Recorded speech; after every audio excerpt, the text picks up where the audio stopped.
एक दिन गौतम बुद्ध अपने शिष्यों के साथ कुटिया में बैठे थे। तभी सभी शिष्य आज जानना चाहते थे कि मोक्ष कैसे प्राप्त किया जा सकता है। इसलिए उन्होंने गौतम बुद्ध से निवेदन किया कि वे आज मोक्ष का उपदेश दें। शिष्यों की बात मानकर गौतम बुद्ध जी ने एक कहानी सुनाना शुरू किया। गौतम बुद्ध कहते हैं कि एक कहानी ऐसी है जिसमें एक जल्लाद और एक भिक्षुक की कहानी थी। वह अपने राज्य का मुख्य जल्लाद था जिसने गुनाहगारों को दंड दिया।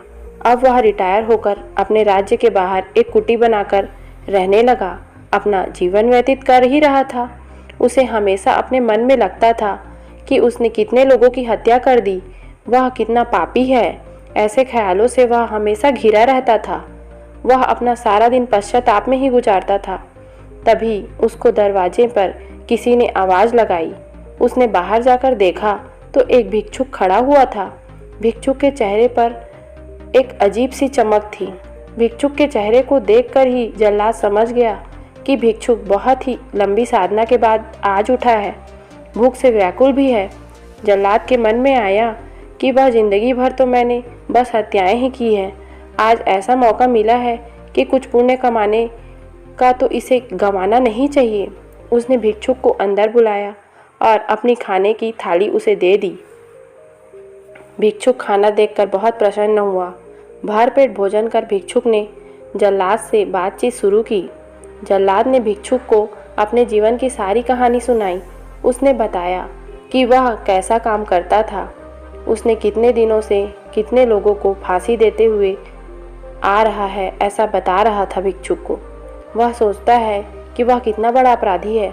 जल्लाद की वेदना सुनकर भिक्षुक बहुत ही शांत स्वर में बोले कि क्या तुमने उन जीवों की हत्याएं अपनी मर्जी से की हैं? जल्लाद ने कहा, नहीं, मैं तो बस राजा की आज्ञा का पालन कर रहा था। इसमें मेरा कोई भाव नहीं है। जल्लाद ने भिक्षुक को अपने जीवन का ऐसा बात बताते हुए सोचा कि जल्लाद कहता है कि नहीं, मैं तो बस राजा की आज्ञा का पालन कर ही रहा था।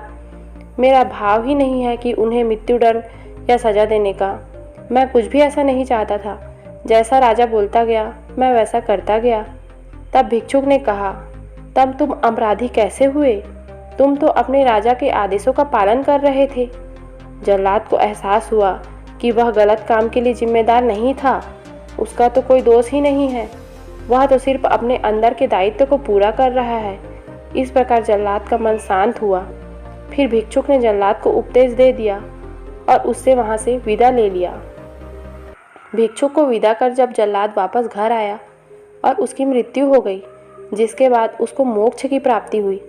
इतना कहकर बुद्ध कहानी को विराम दिए। सभी शिष्य बहुत ही आश्चर्य हो गए और बुद्ध जी की ओर देखने लगे। किसी को समझ ही नहीं आ रहा था कि जिसने इतनी हत्याएं की हों उसे मोक्ष कैसे मिल सकता है।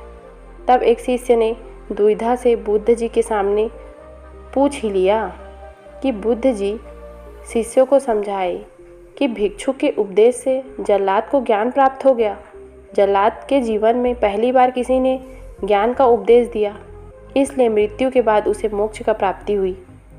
अपनी बात को विराम देते हुए बुद्ध जी बोलते हैं कि बिना ज्ञान के 1000 शब्दों का उपदेश भी बेकार है, किंतु जब शांत मन से उपदेश का एक शब्द भी सुन लिया जाए तो वो ज्ञान दे देता है और ज्ञान से ही मोक्ष की प्राप्ति होती है और ज्ञान से ही मोक्ष संभव है। Moral of story. दोस्तों, इस कहानी ने हमें यह सिखाया कि अपने कर्तव्यों का पालन बिना किसी दुर्भाव के पूरी निष्ठा के साथ करनी चाहिए। साथ ही अपना मन हमेशा शांत रखना चाहिए, क्योंकि मन शांत रहने से और शांत मन से उपदेश सुनने पर ही वास्तविक ज्ञान का प्राप्ति होता है, जो मोक्ष की ओर ले जाता है। तो दोस्तों, अगर आपको ये कहानी पसंद आती है तो मेरे चैनल को लाइक कर दीजिएगा, सब्सक्राइब कर दीजिएगा और शेयर कर दीजिएगा दोस्तों। फिर मिलते हैं दोस्तों एक नई कहानी के साथ। धन्यवाद दोस्तों।